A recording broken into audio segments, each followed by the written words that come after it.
Hi hello എല്ലാവർക്കും നമസ്കാരം. Welcome to life track Malayalam. അപ്പോൾ ഇന്നത്തെ വീഡിയോയിൽ നമ്മൾ ഡിസ്കസ് ചെയ്യാനായിട്ട് പോകുന്നത് അപ്കമിങ് 4th വരാൻ പോകുന്ന ഫയർമാൻ ഫയർ വുമൺ PSC പരീക്ഷയിൽ ചോദിക്കാൻ സാധ്യതയുള്ള കുറച്ച് ക്വസ്റ്റ്യൻസും അതിൻ്റെ റിലേറ്റഡ് ഫാക്ട്സുമാണ് നമ്മളൊരു മെഗാ റിവിഷൻ പോലെ ചെയ്യാനായിട്ട് പോകുന്നത്. അപ്പോൾ മക്കളെ, നമ്മുടെ ലൈഫ് ട്രാക്കിൻ്റെ സൈഡിൽ നിന്ന് ഏതെങ്കിലും SSC PSC സ്റ്റഡി മെറ്റീരിയൽസ് നിങ്ങൾക്ക് ആവശ്യമാണെന്നുണ്ടെങ്കിൽ തീർച്ചയായിട്ടും നമ്മുടെ ഒഫീഷ്യൽ മെയിലിലേക്ക് വാട്സപ്പിലേക്ക് നിങ്ങൾ മെസ്സേജ് അയക്കുക. നമ്മുടെ കൺസേൺ ടീമിന് നമുക്കത് അയച്ചു തരുന്നതായിരിക്കും. അതുപോലെ തന്നെ സ്പെഷ്യൽ ടോപ്പിക്കിന് മാത്രം നിങ്ങൾ ഫോക്കസ് കൊടുക്കുകയാണെന്നുണ്ടെങ്കിൽ നിങ്ങൾക്ക് 20 മാർക്ക് മാത്രമേ കിട്ടുള്ളൂ. ബാക്കിയുള്ള 80 മാർക്കും കിട്ടണമെന്നുണ്ടെന്നുണ്ടെങ്കിൽ എല്ലാ സബ്ജക്റ്റും നിങ്ങൾ അതേ വെയിറ്റേജിൽ തന്നെ പഠിക്കണം. അപ്പോൾ നമ്മുടെ ലാസ്റ്റ് മിനിറ്റ് പ്രിപ്പറേഷൻ 10 ഡേയ്സിൻ്റെ ലാസ്റ്റ് മിനിറ്റ് പ്രിപ്പറേഷനിൽ നിങ്ങൾക്ക് ഇനിയും ജോയിൻ ചെയ്യാൻ താല്പര്യമുണ്ടെന്നുണ്ടെങ്കിൽ നമ്മുടെ ടീമിനെ അറിയിക്കുകയാണെന്നുണ്ടെങ്കിൽ അവർ നിങ്ങൾക്ക് ഡീറ്റെയിൽസ് തരുന്നതായിരിക്കും. ഓക്കെ, അപ്പോൾ നമുക്ക് നേരെ ക്ലാസ്സിലേക്ക് കടക്കാം. ഓക്കെ, ഫസ്റ്റ് ചോദ്യത്തിലേക്ക് നമുക്ക് കടക്കാം.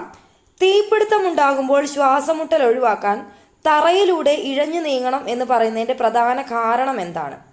അപ്പോൾ നമ്മൾ തീപിടുത്തമൊക്കെ ഉണ്ടാകുമ്പോൾ നമ്മൾ വളരെ ചെറുപ്പം തൊട്ട് പഠിക്കുന്ന ഒരു കാര്യമാണ് ശ്വാസമുട്ടൽ ഒഴിവാക്കാൻ വേണ്ടി തറയിലൂടെ ഇഴഞ്ഞു നീങ്ങണം എന്ന് പറയുന്നത്. അപ്പോൾ നിങ്ങൾ ഈ ഓപ്ഷൻസ് നോക്കിയേ. തറയിൽ ചൂട് കുറവായിരിക്കും. കാർബൺ മോണോക്സൈഡ് വാതകം തറയിലാണ് ആദ്യം പടരുന്നത്. മൂന്നാമത്തെ ഓപ്ഷൻ, വിഷപ്പുക മുകളിലേക്ക് വരുന്നതിനാൽ തറയോട് ചേർന്ന ഭാഗത്ത് ശുദ്ധവായു ലഭ്യമായിരിക്കും. ഇഴഞ്ഞു നീങ്ങുമ്പോൾ വേഗത വർദ്ധിക്കും. ഇതിൽ ഓപ്ഷൻ സി അല്ലേ ആൻസർ വരുന്നത്. വിഷപ്പുക മുകളിലേക്ക് ഉയരുന്നതിനാൽ തറയോട് ചേർന്ന ഭാഗത്ത് ശുദ്ധവായു ലഭിക്കുന്നത് കൊണ്ടല്ലേ ഇഴഞ്ഞു നീങ്ങാൻ പറയുന്നത്. അതിൻ്റെ റിലേറ്റഡ് ഫാക്ട്സ് നോക്കിയാലോ നമുക്ക്. തീപിടുത്തം ഉണ്ടാകുമ്പോൾ ഉണ്ടാകുന്ന പുകയ്ക്കും വിഷവാതകങ്ങൾക്കും ചൂട് കൂടുതലായതിനാൽ അവ മുകളിലേക്കാണ് ഉയരുന്നത്. അതിനാൽ തറയിൽ നിന്ന് ഏകദേശം 1-2 അടി ഉയരത്തിൽ താരതമ്യേന പുക കുറഞ്ഞ് വായു ലഭ്യമാകും. പുക നിറഞ്ഞ മുറികളിൽ രക്ഷാപ്രവർത്തനം നടത്തുമ്പോൾ വായു മൂക്കും നനഞ്ഞ തുണി കൊണ്ട് മൂടുന്നത് വിഷപ്പുക ശ്വസിക്കുന്നത് തടയാൻ സഹായിക്കും. ഈ 2 പോയിന്റ്സ് പെട്ടെന്ന് പഠിച്ചേടാ. കാരണം ഇത് പ്രസ്താവന രീതിയിൽ PSC ചോദിക്കാൻ സാധ്യതയുള്ള പോയിന്റ്സ് ആണ്. കാരണം തീപിടുത്തം ഉണ്ടാകുമ്പോൾ പുകയ്ക്ക് വിഷവാതകങ്ങൾക്ക് ചൂട് കൂടുതലായതുകൊണ്ടാണ് അവ മുകളിലേക്ക് വരുന്നത്. അപ്പോൾ അത് തടയാൻ വേണ്ടിയിട്ടാണ് നമ്മൾ താഴത്ത് ഇഴഞ്ഞു നീങ്ങുന്നത്. അതുപോലെ ചൂടും പുകയും നിറഞ്ഞ ഒരു സ്ഥലത്താണ് നമ്മൾ രക്ഷാപ്രവർത്തനം ചെയ്യണമെന്നുണ്ടെങ്കിൽ നനഞ്ഞ തുണി കൊണ്ട് വേണം എന്ത് ചെയ്യാൻ, വായും മൂക്കും മൂടുന്നത്. കാരണം വിഷപ്പുക ശ്വസിക്കുന്നത് തടയാൻ വേണ്ടിയിട്ടാണ്. ഇത്രയും ഫാക്ട്സ് ക്ലിയർ അല്ലേ? അടുത്ത ക്വസ്റ്റ്യനിലേക്ക് പോവാം. താഴെ പറയുന്നവയിൽ ക്ലാസ് A തീപിടുത്തത്തിൽ ഉൾപ്പെടുന്നത് ഏതാണ്? നമ്മുടെ ആദ്യത്തെ പ്രീവിയസ് ആയിട്ടുള്ള ഫസ്റ്റ് ഇനീഷ്യൽ സ്റ്റേജിലാണ് ഞാൻ പറഞ്ഞിട്ടുണ്ടായിരുന്നു ക്ലാസ് ABCDK നമ്മൾ പല ടൈപ്പിലുള്ള ക്ലാസ് ഫയേഴ്സ് നമ്മൾ പഠിച്ചിട്ടുണ്ടായിരുന്നു. അപ്പോൾ ക്ലാസ് A ആണ് നമ്മുടെ അടുത്ത് ചോദിച്ചത്. എണ്ണ പെട്രോൾ മൂലമുണ്ടാകുന്ന തീപിടുത്തം ആണോ? അല്ല, അത് ക്ലാസ് B അല്ലേ. മരം, പേപ്പർ, തുണി എന്നിവ മൂലമുണ്ടാകുന്ന തീപിടുത്തം അതല്ലേ മക്കളെ ഈ ഒരു ക്ലാസ് Aയിൽ വരുന്നത്. LPG വാതകം ഉണ്ടാകുന്ന തീപിടുത്തം ഏതാണ് മക്കളെ? LPG വാതകങ്ങൾ C അല്ലേ, ക്ലാസ് C അല്ലേ. കമ്പ്യൂട്ടർ, മോട്ടോർ തുടങ്ങിയ വൈദ്യുതി ഉപകരണങ്ങളിലുള്ള ആണെന്നുണ്ടെങ്കിൽ ഏതാണ്? ക്ലാസ് D അല്ല. ക്ലാസ് D ആണോ? അല്ല, ക്ലാസ് D എന്ന് പറയുന്നത് എന്താണ് മക്കളെ? ക്ലാസ് D എന്ന് പറയുന്നത് ഈ പറഞ്ഞ ലോഹങ്ങൾ കത്തണതാണ്. അപ്പോൾ ഈ ഓപ്ഷനിൽ കൊടുത്തിരിക്കുന്ന ഇലക്ട്രിക് ആഘാതത്തിലൂടെ ഉണ്ടാകുന്ന ആ ഒരു ഫയറിനെ ഏത് ക്ലാസ്സിലാണ് വരിക? ഇതൊക്കെ ഞാൻ നിങ്ങൾക്ക് പറഞ്ഞു തന്നിട്ടുള്ളതാണ്. അതൊന്ന് നിങ്ങൾ ഫസ്റ്റ് എക്സസൈസ് ആയിട്ടൊന്ന് കമൻറ്റ് ചെയ്തിടാ. ഏതാണ് ഈ ഒരു ക്ലാസ് D, ഈ ഒരു ഇലക്ട്രോണിക്സ് ഉപകരണങ്ങളിലൂടെ ഉണ്ടാകുന്ന ആ ഒരു തീപിടുത്തം ഏത് ക്ലാസ്സിലാണ് വരുന്നത്? നിങ്ങൾ ജസ്റ്റ് ഒന്ന് കമൻറ്റ് ചെയ്യും കേട്ടോ. അപ്പോൾ നമുക്ക് ഇവിടുത്തെ റിലേറ്റഡ് ഫാക്ട്സ് നോക്കാം. സോളിഡ് മെറ്റീരിയൽസ് ആയിട്ടുള്ള മരം, പേപ്പർ, പ്ലാസ്റ്റിക്, തുണി ഇവ അണയ്ക്കാൻ പ്രധാനമായി ഏതാണ് ഉപയോഗിക്കുന്ന? എക്സ്റ്റിങ്ക്വിഷർ, വെള്ളമാണല്ലേ. അത് ക്ലാസ് A ആണ്. ക്ലാസ് B ആണെങ്കിലോ ഫ്ലെയിമബിൾ ലിക്വിഡ്സ് ആണ്. പെട്രോൾ, ഡീസൽ, മണ്ണെണ്ണ ഇവ അണയ്ക്കാൻ വേണ്ടിയിട്ട് ഫോം ബേസ്ഡ് അല്ലെങ്കിൽ ഡ്രൈ കെമിക്കൽ പൗഡർ ആണ് ഉപയോഗിക്കുന്നത്. ഇവിടെ വെള്ളം ഉപയോഗിച്ചിട്ട് കാര്യമില്ല. പിന്നെ ക്ലാസ് C വാതകങ്ങൾ, ക്ലാസ് D ലോഹങ്ങൾ. അപ്പം നമ്മൾ പറഞ്ഞിട്ടുള്ള ഓപ്ഷൻസിലത്തെ ഇലക്ട്രോണിക്സ് ത്രൂ ഉണ്ടാവുന്നതിൻ്റെ ആൻസർ നിങ്ങൾ കമൻറ്റ് ചെയ്യണം. ഓക്കെ, അടുത്ത ക്വസ്റ്റ്യനിലേക്ക് പോവാം. മൂന്നാമത്തെ ക്വസ്റ്റ്യൻ, പ്രഥമ ശുശ്രൂഷയിലെ ABC എന്നതിൽ B എന്തിനെ സൂചിപ്പിക്കുന്നു? ഇതിന്റെ ആൻസർ എന്ന് പറയുന്നത് B അല്ലടാ. ഓപ്ഷൻ B അല്ലേ, ബ്രീത്തിങ് അല്ലേ ആൻസർ വരുന്നത്. ഫസ്റ്റ് എയ്ഡിലെ അടിസ്ഥാന പരിശോധനയാണ് ABC. Airway, breathing, circulation. ഈ ഒരു 3 കാര്യങ്ങൾ നമ്മൾ സ്റ്റാർട്ടിങ്ങിൽ തന്നെ പഠിച്ചിട്ടുണ്ടായിരുന്നു. എയർവേ എന്ന് പറയുമ്പോൾ ശ്വാസനാളം തുറന്നിട്ടുണ്ടോ എന്നുള്ളത് പരിശോധിക്കുന്നതാണ്. ബ്രീത്തിങ് എന്ന് പറയുന്നത് ശ്വാസം എടുക്കുന്നുണ്ടോ എന്ന് പരിശോധിക്കുന്നതാണ്. സർക്കുലേഷൻ എന്ന് പറയുന്നത് നമ്മുടെ രക്തചംക്രമണം അല്ലെങ്കിൽ നാഡിമിടിപ്പ് ഉണ്ടോ എന്ന് പരിശോധിക്കുന്നതാണ് സർക്കുലേഷൻ. ഈ 3 പോയിന്റ്സ് നോക്കിയല്ലടാ, സെറ്റ് അല്ലേ? അടുത്ത ക്വസ്റ്റ്യനിലേക്ക് പോവാം. ഓക്കെ, നമ്മൾ നേരത്തെ പറഞ്ഞ സെയിം ക്വസ്റ്റ്യൻ വീണ്ടും വന്നിട്ടുണ്ട്. വൈദ്യുത ഉപകരണങ്ങളിൽ ഉണ്ടാകുന്ന തീപിടുത്തം ക്ലാസ് ഇ. ഞാൻ നേരത്തെ നിങ്ങളുടെ അടുത്ത് കണ്ടുപിടിക്കാൻ പറഞ്ഞാണ് ഇലക്ട്രിസിറ്റി ഇ ആ ഒരു കോഡ് വെച്ച് വേണം നിങ്ങൾ പഠിക്കാനായിട്ട്. ക്ലാസ് ഇ ഇലക്ട്രിസിറ്റി മൂലമുണ്ടാകുന്ന ആ ഒരു തീപിടുത്തം അണയ്ക്കാൻ ഏറ്റവും അനുയോജ്യമായ ഫയർ എക്സ്റ്റിൻഗ്വിഷർ ഏതാണ്? സിമ്പിൾ അല്ലടാ, കാർബൺ ഡൈ ഓക്സൈഡ് എക്സ്റ്റിൻഗ്വിഷർ അല്ലേ, CO2 എക്സ്റ്റിൻഗ്വിഷർ അല്ലേ ഇതിന് യൂസ് ചെയ്യുന്നത്. വൈദ്യുത തീപിടുത്തങ്ങളിൽ വെള്ളം ഉപയോഗിക്കാൻ പാടോ? ഇല്ല, കാരണം വെള്ളത്തിൽ കൂടെ കറണ്ട് പടർന്ന കാരണം വെള്ളം ഉപയോഗിച്ച് നമുക്ക് കെടുത്താനായിട്ട് പറ്റില്ല.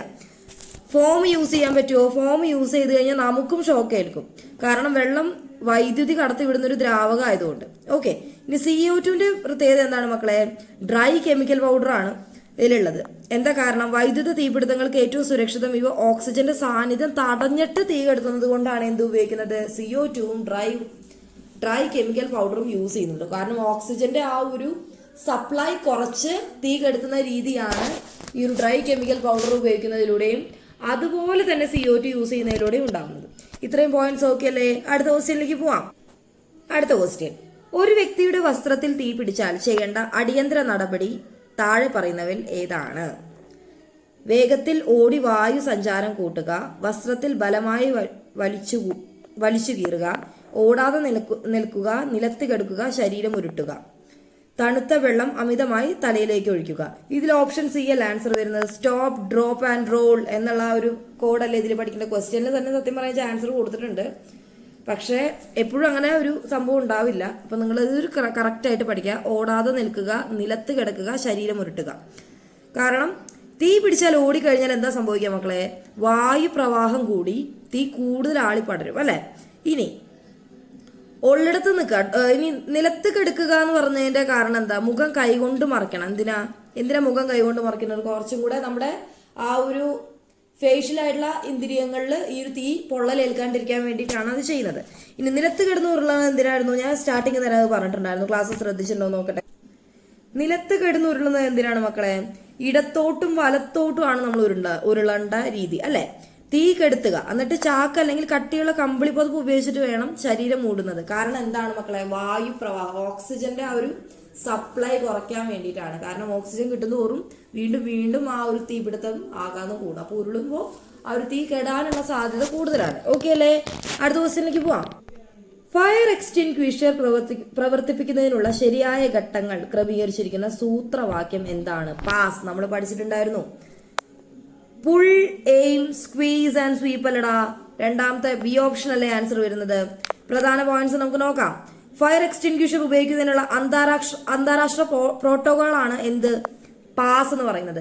P for pull the pin, A for aim the base of the fire, S for squeeze the lever, S for sweep from the side to side. Okay അല്ലേ? ഈ ഒരു പാസ് എന്നുള്ളതിന്റെ കോഡ് നിങ്ങൾ കൃത്യമായിട്ട് പഠിച്ചിട്ടുണ്ടെന്ന് വിചാരിക്കുന്നു. ഇനീഷ്യൽ സ്റ്റേജിൽ തന്നെ പഠിക്കാതെ പോകരുത്, കാരണം ഇത് വളരെ വളരെ വളരെ ഇമ്പോർട്ടന്റ് ആയിട്ടുള്ള ഒരു ചോദ്യമാണ്. ഇത് ക്ലിയർ അല്ലേ? ഇനി ഇതിനെ കുറിച്ച് ഞാൻ കൂടുതൽ എക്സ്പ്ലനേഷൻ ഒന്നും തരണ്ടല്ലോ. അടുത്ത ക്വസ്റ്റ്യനിലേക്ക് പോവാം. 7ാമത്തെ ക്വസ്റ്റ്യൻ, രാസവസ്തുക്കളിൽ കണ്ണിൽ വീണാൽ ചെയ്യേണ്ട പ്രഥമ ശുശ്രൂഷ. അതിപ്പോ നമ്മുടെ ഏതെങ്കിലും ആസിഡ് ഒക്കെ കണ്ണിൽ വീണ് കഴിഞ്ഞാൽ എന്താ ചെയ്യാൻ? നമുക്ക് സിമ്പിളായിട്ട് ഓപ്ഷൻസ് വായിക്കുമ്പോൾ തന്നെ പച്ചവെള്ളം ഉപയോഗിച്ച് കണ്ണ് തുടർച്ചയായിട്ട് ഫ്ലഷ് ചെയ്യുക, വാഷ് ചെയ്യാണ് നമ്മൾ ചെയ്യേണ്ടത്. കണ്ണ് നന്നായിട്ട് തിരുമ്പാൻ പാടുമോ മക്കളെ? പാടില്ല. ഇതിപ്പോ ഇനി തെറ്റായിട്ടുള്ളത് കണ്ടുപിടിക്കാൻ പറഞ്ഞു കഴിഞ്ഞാൽ നിങ്ങൾക്കറിയാം. കണ്ണ് പഞ്ഞി കൊണ്ട് തുടയ്ക്കുക, അത് ചെയ്യാൻ പാടോ? ഇല്ല, പാടില്ല. ഏതെങ്കിലും ആന്റിസെപ്റ്റിക് ലോഷൻ ഒഴിക്കുക, അതും പാടോ? ഇല്ല. നമ്മുടെ അടുത്ത് ആദ്യം ചെയ്യേണ്ട കാര്യമാണ് ചോദിച്ചത്. അപ്പൊ അതുകൊണ്ട് നമ്മൾ ഏതാ ചെയ്യേണ്ടത് മക്കളെ? നമ്മൾ ചെയ്യേണ്ടത് കണ്ണ് നല്ലോണം കഴുകുക എന്നുള്ളതാണ് ചെയ്യേണ്ടത്. ഇനി റിലേറ്റഡ് ഫാക്ട്സ് നമുക്ക് നോക്കാം.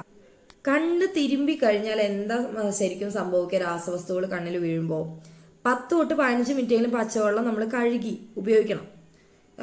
കഴുകി നമ്മൾ ആ ഒരു ആസിഡ് മാക്സിമം നമ്മുടെ കണ്ണിൽ നിന്ന് ഒഴിവാവാൻ വേണ്ടി എത്രത്തോളം നമ്മളൊരു 10-15 മിനിറ്റ് കഴുകാൻ പറ്റും അത്രത്തോളം നമ്മൾ കഴുകണം. കണ്ണ് തിരുമ്പുമ്പോൾ എന്താ സംഭവിക്കുക മക്കളെ? കൂടുതൽ ആഴത്തിലാണ് ഒരു കോർണിയ, നമ്മുടെ ഐറിസിലേക്കൊക്കെ ഈ ഒരു രാസവസ്തു അല്ലെങ്കിൽ ആ ഒരു കെമിക്കൽ നമ്മുടെ കണ്ണിലോട്ട് ഇറങ്ങി നമുക്ക് കംപ്ലീറ്റ് ബ്ലൈൻഡ്നെസ്സിലേക്ക് വരെ എത്തുന്ന ഒരു സിറ്റുവേഷനിലേക്ക് പോകുന്നത് കൊണ്ടാണ് എന്ത് ചെയ്യരുതെന്ന് പറയുന്നത്. കണ്ണ് തിരുമ്പാനോ അല്ലെങ്കിൽ ഈ പറഞ്ഞ പോലെ പഞ്ഞൊന്നും വെക്കുക അല്ലെങ്കിൽ വേറെ എന്തെങ്കിലും നമ്മൾ ചെയ്യാൻ പാടില്ലാത്ത കാര്യങ്ങളൊക്കെ ചെയ്യരുതെന്ന് പറയുന്നതിന്റെ കാരണം അൾട്ടിമേറ്റ്ലി ഒരു ബ്ലൈൻഡ്നെസ്സിലേക്ക് എത്തിക്കുന്നത് കൊണ്ടാണ്. ഓക്കെ അല്ലടാ? ഇത്രയും ക്വസ്റ്റ്യൻസ് ഓക്കെ അല്ലേ? അടുത്ത ക്വസ്റ്റ്യനിലേക്ക് പോവാം. ഓക്കെ, 8ാമത്തെ ക്വസ്റ്റ്യൻ, പ്രഥമ ശുശ്രൂഷ നൽകുന്ന ഒരു വ്യക്തി എപ്പോഴും ആദ്യം വിലയിരുത്തേണ്ടത് എന്താണ്? ഒന്നുകൂടെ പറയുന്നു. പ്രഥമ ശുശ്രൂഷ നൽകുന്ന ഒരു വ്യക്തി എപ്പോഴും ആദ്യം വിലയിരുത്തേണ്ടത് എന്താണ്? അപകടത്തിൽപ്പെട്ട വ്യക്തിയുടെ പേരും വിവരങ്ങൾ ചോദിക്കുക, രോഗിയുടെ വിലപിടിപ്പുള്ള സാധനങ്ങൾ മാറ്റി സൂക്ഷിക്കുക, അപകട സ്ഥലം തനിക്കും രോഗിക്കും സുരക്ഷിതമാണോ എന്ന് ഉറപ്പുവരുത്തുക, ഉടൻ തന്നെ കൃത്രിമ ശ്വാസോച്ഛ്വാസം നൽകാൻ ആരംഭിക്കുക. ഇതിലെന്താണ് മക്കളെ ചോദിക്കുന്നത്? എപ്പോഴും ആദ്യം ഫസ്റ്റ് പ്രയോറിറ്റി കൊടുക്കേണ്ട കാര്യമാണ് ചോദിക്കുന്നത്. ഇതിൽ ഓപ്ഷൻ സി അല്ലേ ആൻസർ വരുന്നത്. അപകട സ്ഥലം തനിക്കും രോഗിക്ക് സുരക്ഷിതമാണോ എന്ന് ചെക്ക് ചെയ്യല്ലേ മക്കളെ വേണ്ടത്. സെറ്റ് അല്ലേ? ഓക്കെ അല്ലടാ. ഇനി ഇതിന്റെ റിലേറ്റഡ് ഫാക്ട്സ് നമുക്ക് നോക്കാം. ഒരു രക്ഷാപ്രവർത്തകൻ എപ്പോഴും ആദ്യം തന്റെ സുരക്ഷയാണ് ഉറപ്പാക്കേണ്ടത്. കാരണം റെസ്ക്യൂവറിന്റെ സുരക്ഷയും നമുക്ക് ഉറപ്പുവെക്കണം. കാരണം ഒരാളെ സഹായിക്കുന്നു എന്നതിന്റെ പേരിൽ സഹായം ചെയ്യുന്ന ആളൊരു വലിയ അപകടത്തിലേക്ക് വീഴാനായിട്ട് പാടില്ല. സോ അതുകൊണ്ട് ആദ്യം രക്ഷാപ്രവർത്തകന്റെ സുരക്ഷ ഇമ്പോർട്ടൻ്റ് ആണ്. ഉദാഹരണത്തിന് ഷോക്കേറ്റ ആളാണെന്നുണ്ടെങ്കിൽ മെയിൻ സ്വിച്ച് ഓഫ് ചെയ്ത ശേഷം മാത്രമേ പ്രഥമ ശുശ്രൂഷ നൽകാവൂ. കാരണം എന്താ, ഇല്ലാന്നുണ്ടെങ്കിൽ നമ്മൾ ചാടി കയറി പിടിച്ചു കഴിഞ്ഞാൽ എന്ത് സംഭവിക്കും? നമുക്കും കൂടെ ഷോക്ക് ഏൽക്കും, രക്ഷാപ്രവർത്തനം കൂടെ ഷോക്ക് ഏൽക്കും. തീപിടുത്താണെന്നുണ്ടെങ്കിലും ഈ പറയുന്ന രക്ഷാപ്രവർത്തനം ആവശ്യത്തിന് പ്രിക്കോഷൻസ് എടുത്തതിന് ശേഷം മാത്രമേ കയറാനായിട്ട് പാടുള്ളൂ. കാരണം അല്ലെങ്കിൽ ഈ രക്ഷാപ്രവർത്തനം ചെയ്യുന്ന ആളെ കൂടെ ഹെൽപ്പ് ചെയ്യേണ്ട ഒരു സിറ്റുവേഷനിലേക്ക് പോവാതിരിക്കാൻ വേണ്ടിയിട്ടാണ് ആ ഒരു കാര്യം ചെയ്യുന്നത്. ഓക്കെ അല്ലേ? സെറ്റ് അല്ലേ? ഈ ഒരു പോയിന്റ് സെറ്റ് അല്ലടാ. അടുത്ത ക്വസ്റ്റ്യനിലേക്ക് പോവാം. ട്രയാങ്കിൾ ഓഫ് ഫയർ, തീയുടെ ത്രികോണം പൂർണ്ണമാകാൻ ആവശ്യമായ 3 ഘടകങ്ങൾ എന്താണ്? സിമ്പിൾ ക്വസ്റ്റ്യൻ ആണ്. ഞാൻ നിങ്ങൾക്ക് ഏറ്റവും ആദ്യം പഠിപ്പിച്ചു തന്നൊരു ക്വസ്റ്റ്യൻ ആണ്. എന്താണ്? Fuel, carbon dioxide and heat അല്ലേ?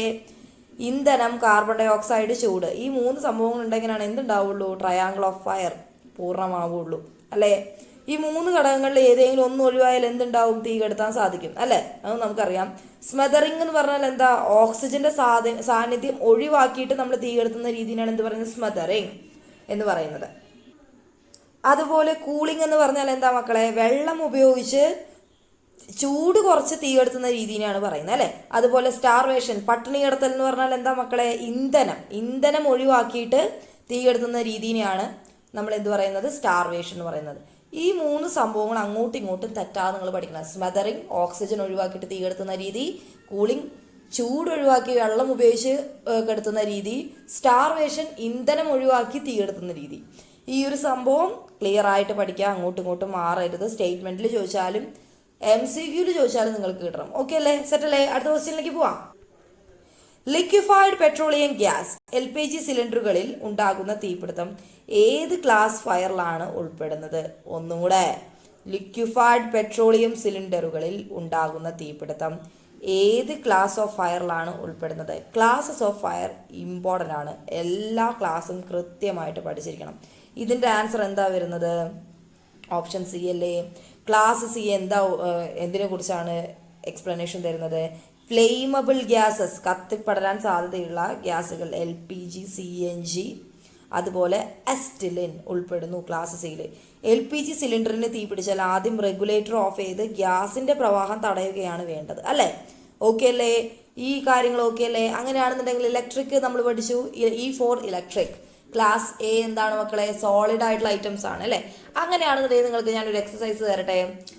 ഞാൻ നിങ്ങൾക്ക് ആദ്യം പഠിപ്പിച്ചൊരു സംഭവമാണ് ഫസ്റ്റ് എയ്ഡിന്റെ പിതാവ്. അതുപോലെ ഫസ്റ്റ് എയ്ഡ് ദിനം, പ്രഥമ ശുശ്രൂഷ ദിനമായിട്ട് ആചരിക്കുന്നത് എന്നാണ്. ഇത് രണ്ടും ഒന്ന് കമന്റ് ചെയ്തേടാ.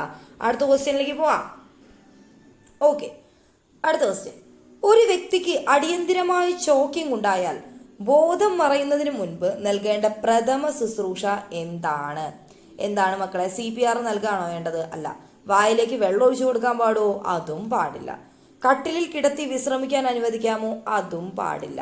നമ്മൾ എന്താ ചെയ്യേണ്ടത്? ഓപ്ഷൻ സി അല്ലേ? അബ്ഡോമിനൽ ത്രസ്റ്റ് അല്ലടാ ചെയ്യേണ്ടത്. അതായത് ബാക്കിൽ കൂടെ നിന്ന് അവരുടെ ചെസ്റ്റിൻ്റെയും വയറിൻ്റെ തൊട്ട് മുകളിലുള്ള ഭാഗത്തിൽ കൈ മുഷ്ടി ചുരുട്ടി പിടിച്ച് നമ്മൾ അമർത്തി വിട്ട് ആ ഒരു കുടുങ്ങി കിടക്കുന്ന വസ്തു പുറത്തേക്ക് ചാടിക്കുന്ന രീതിയല്ലേ ചെയ്യേണ്ടത്? ഓക്കെ അല്ലേ? ബോധമുള്ള രോഗിയാണെന്നുണ്ടെങ്കിൽ വാരിയലുകൾക്ക് താഴെ വയറ്റിൽ അമർത്തി ശ്വാസനാളത്തിൽ ശ്വാസം പുറന്തള്ളുന്ന രീതിയാണിത്. രോഗി അബോധാവസ്ഥയിലാണെന്നുണ്ടെങ്കിൽ എന്താ ചെയ്യേണ്ടത്? അപ്പോഴാണ് നമ്മൾ എന്ത് ചെയ്യാൻ പാടുള്ളൂ? CPR കൊടുക്കാനായിട്ട് പാടുള്ളൂ. ബോധാവസ്ഥയിലാണെന്നുണ്ടെന്നുണ്ടെങ്കിൽ മാത്രമാണ് ഞാൻ ഈ പറഞ്ഞ രീതി അബ്ഡോമിനൽ ത്രസ്റ്റ് ചെയ്യാനായിട്ട് പാടുള്ളൂ.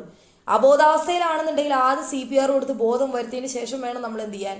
ഈ പറഞ്ഞ അബ്ഡോമിനൽ ത്രസ്റ്റ് ചെയ്യാനായിട്ട്. ഓക്കെ അല്ലേ? സെറ്റ് അല്ലേ? അടുത്ത ക്വസ്റ്റ്യനിലേക്ക് പോവാം. രാസവസ്തുക്കൾ മൂലമുണ്ടാകുന്ന തീപിടുത്തങ്ങൾ കെമിക്കൽ ഫയേഴ്സ് ആണ് കേട്ടോ.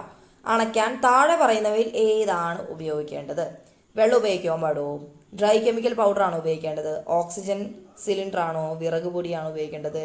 സിമ്പിൾ അല്ലടാ, ഡ്രൈ കെമിക്കൽ പൗഡർ അല്ലേ യൂസ് ചെയ്യേണ്ടത്. രാസവസ്തുക്കളിലോ എണ്ണയിലോ ഉണ്ടാകുന്ന തീയിൽ വെള്ളം ഒഴിച്ചാൽ രാസപ്രവർത്തനം കൂടാനോ അല്ലെങ്കിൽ എണ്ണ വെള്ളത്തിന് മുകളിൽ കിടന്ന് കൂടുതൽ ആളിപ്പടരാനോ സാധ്യതയുണ്ട്. അതുകൊണ്ടാണ് എന്ത് യൂസ് ചെയ്യുന്നത്? ഡ്രൈ കെമിക്കൽ പൗഡർ യൂസ് ചെയ്യണത്. അങ്ങനെയാണെന്നുണ്ടെങ്കിൽ മക്കളെ, ഞാൻ നിങ്ങൾക്ക് അടുത്ത എക്സസൈസ് തരുന്നു. രാസവസ്തുക്കൾ മൂലമുണ്ടാകുന്ന തീപിടുത്തങ്ങൾ ഏത് ക്ലാസ്സിലാണെന്നുള്ളതൊന്ന് ജസ്റ്റ് ഒന്ന് പടേ ടക്കേ എന്ന് കമന്റ് ചെയ്തടാ. ഓക്കെ അല്ലേ? ഓക്കെ, നമ്മുടെ ഇന്നത്തെ ക്ലാസ്സിന്റെ ലാസ്റ്റ് ക്വസ്റ്റ്യനിലേക്ക് കിടക്കാണ്.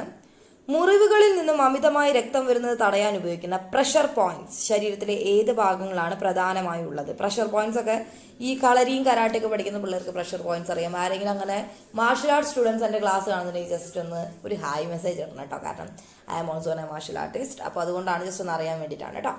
ഓക്കെ, പ്രഷർ പോയിന്റ്സ് ശരീരത്തിലെ ഏത് ഭാഗങ്ങളിലാണ് പ്രധാനമായും ഉള്ളത് മക്കളെ? ഏതാണ് ആൻസർ വരുന്നത്? ചർമ്മത്തിന്റെ തൊട്ട് താഴെയുള്ള സിരകളിലാണോ, വെയിൻസിലാണോ ഉണ്ടാവുക? അല്ല. കട്ടിയുള്ള അസ്ഥികൾക്ക് മുകളിലാണോ ഉണ്ടാവുക? അല്ല. നഖങ്ങളുടെ അടിയിൽ ഉണ്ടാവുമോ? ഇല്ല. പിന്നെ എവിടെയാണ് ഉണ്ടാവുക? പ്രധാന ധമനികൾ, ആർട്ടറീസ്, അസ്ഥികളോട് ചേർന്ന് കടന്നു പോകുന്ന ഭാഗങ്ങൾ, ഇവിടെയൊക്കെയാണ് എന്തുള്ളത്? പ്രഷർ പോയിന്റ്സ് ഉള്ളത് അല്ലേ. ഇനി പ്രഷർ പോയിന്റ്സിന്റെ പ്രത്യേകത എന്താ മക്കളെ? ബ്രാക്കിയാൽ ധമനി എവിടെയുള്ളത്? കൈകളിലാണ് അല്ലേ. ഫെമറൽ ധമനി എവിടെയാണ്? കാലുകളിൽ. ഇത് ജസ്റ്റ് നിങ്ങളുടെ ഒരു അറിവിന് വേണ്ടി പറയുന്നതാണ്. അത്ര ഈ പേരുകൾ അത്ര ഇമ്പോർട്ടൻ്റ് അല്ല. എന്നാലും ഇൻ കേസ് നിങ്ങൾക്ക് ചോദിച്ചു കഴിഞ്ഞാൽ നിങ്ങൾക്കൊരു കൺഫ്യൂഷൻ വരരുതെന്ന് കരുതി മാത്രം പറഞ്ഞു തരുന്നതാണ്. ഓക്കെ, ഇനി ആ ഒരു ഫെമറൽ നമുക്ക് പറയാം, ഫീമസ് എന്നാണ് നമ്മുടെ തുടയിലിനെ പറയുന്നത്. അപ്പോൾ ഫെമറസ് നിങ്ങൾക്ക് കണക്ട് ചെയ്തൂടെ? ബ്രാക്കിയാൽ ധമനി എന്ന് പറയുന്നത് കൈകളിലാണ്. ഈ രണ്ടാണ് പ്രധാനപ്പെട്ട പ്രഷർ പോയിന്റ്സ്. ഇവിടെ അമർത്തുന്നത് വഴി താഴോട്ടുള്ള രക്തപ്രവാഹം തടയാനായിട്ട് സാധിക്കും. ഓക്കെ അല്ലേ? അപ്പോൾ ഇത്രയും ക്വസ്റ്റ്യൻസ് നോക്കിയിട്ടുണ്ട്. അപ്പോൾ 13 ക്വസ്റ്റ്യൻസ് നമ്മളിന്ന് ഡിസ്കസ് ചെയ്തിട്ടുണ്ട്. നിങ്ങൾക്ക് യൂസ് ആയി സെഷൻ എന്ന് വിചാരിക്കുന്നു. നിങ്ങൾക്ക് ഞാൻ പഠിപ്പിച്ചു തരുന്ന കാര്യങ്ങൾ ക്വസ്റ്റ്യൻസ് കാണുമ്പോൾ നിങ്ങൾക്ക് റിലേറ്റ് ചെയ്യാനും ആൻസർ ചെയ്യാനും പറ്റുന്നുണ്ടെന്ന് ഞാൻ വിചാരിക്കുന്നു. ക്ലാസ്സിൻ്റെ അഭിപ്രായം തീർച്ചയായിട്ടും നിങ്ങൾ കമൻറ്റ് ചെയ്യണം.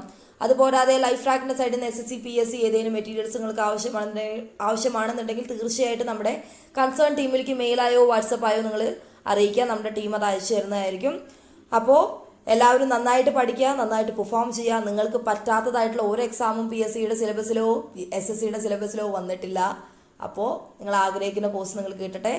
അപ്പോൾ നാളെ അടുത്ത ടോപ്പിക്കായിട്ട് വീണ്ടും കാണാം. താങ്ക്